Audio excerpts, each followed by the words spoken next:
Hello everyone, welcome to English Shorthand classes. Exercise 13. Get ready for dictation. Start.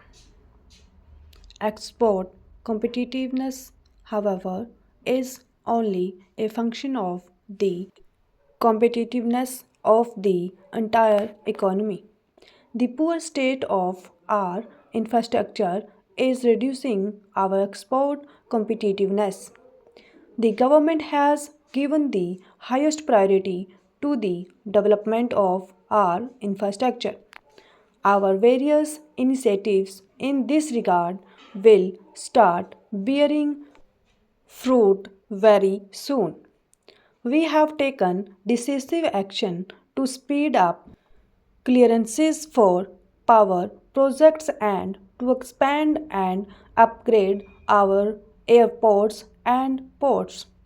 The task force on infrastructure has formulated an ambitious national highway development project which I inaugurated in Bangalore earlier this month.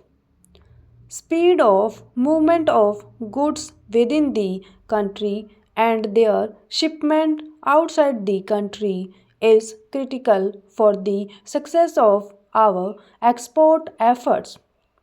The task force will soon present to the government an integrated national transport policy whose aim will be to create fast communication links for people and goods.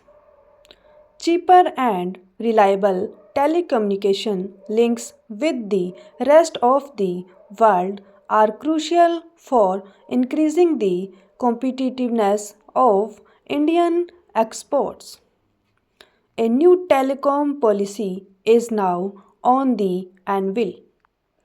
One of its major objectives is to rapidly increase tele-density all over the country. It will ensure that the prices of domestic long distance and international calls follow the global trend of sharp decline and become as cheap in India as in the rest of the developed world in the shortest possible time.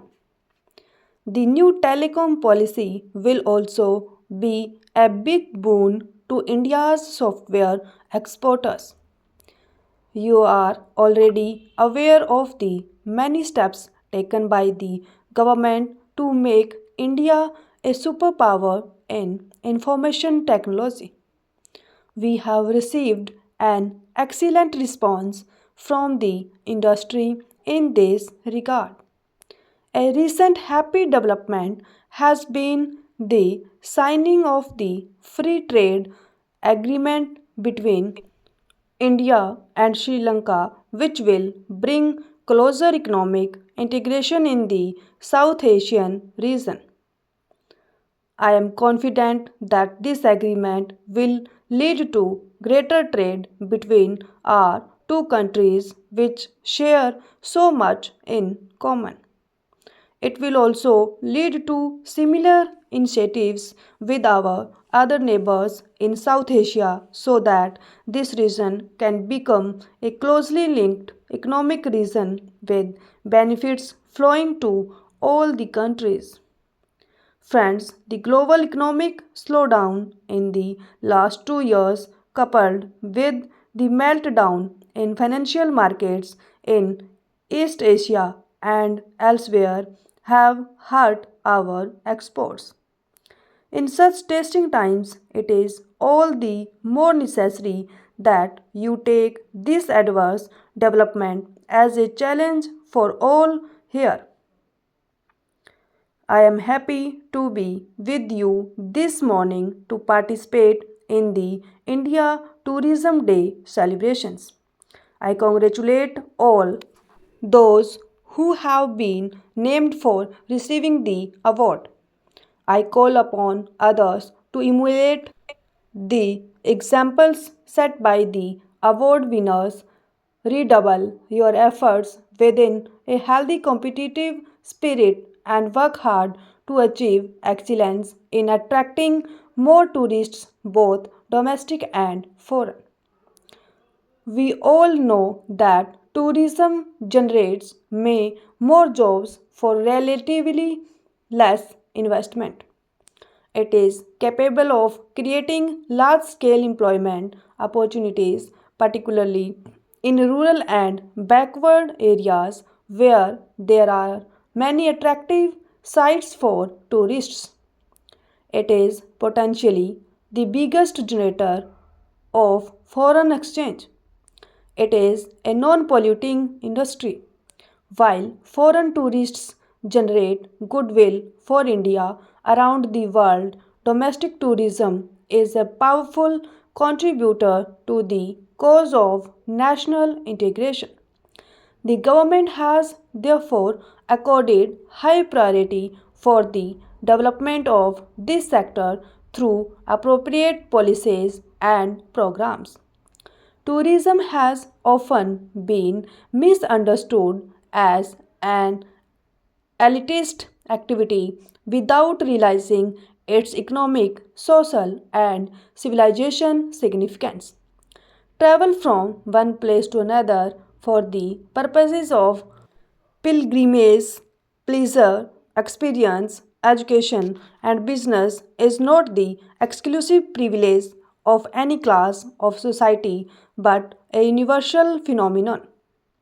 Tourism brings together people of different cultures and regions and fosters better mutual understanding. For doing this effectively and durably, it demands conditions of peace. It is, therefore, rightly said that tourism is the greatest peace movement in the world.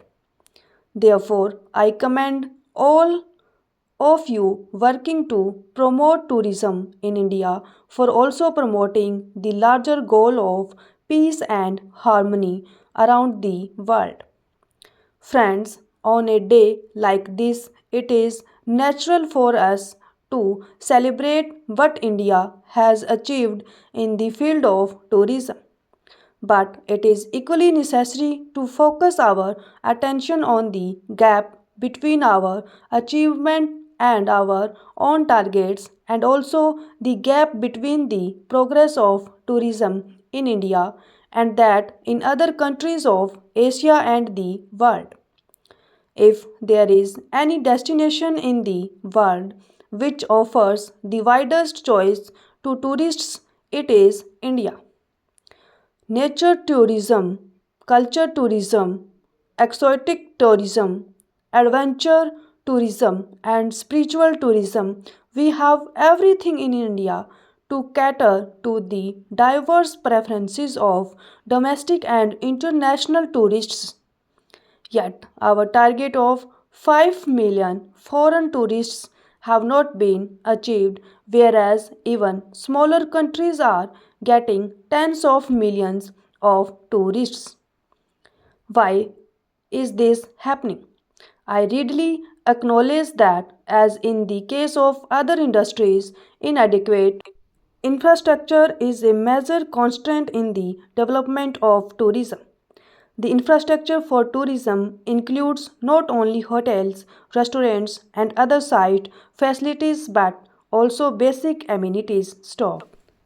आज का challenge ये है, जो भी students 3 दिन लगातार practice करता है कॉन्टिन्यूसली, तो वो कमेंट में स्ट्रिक लिखें।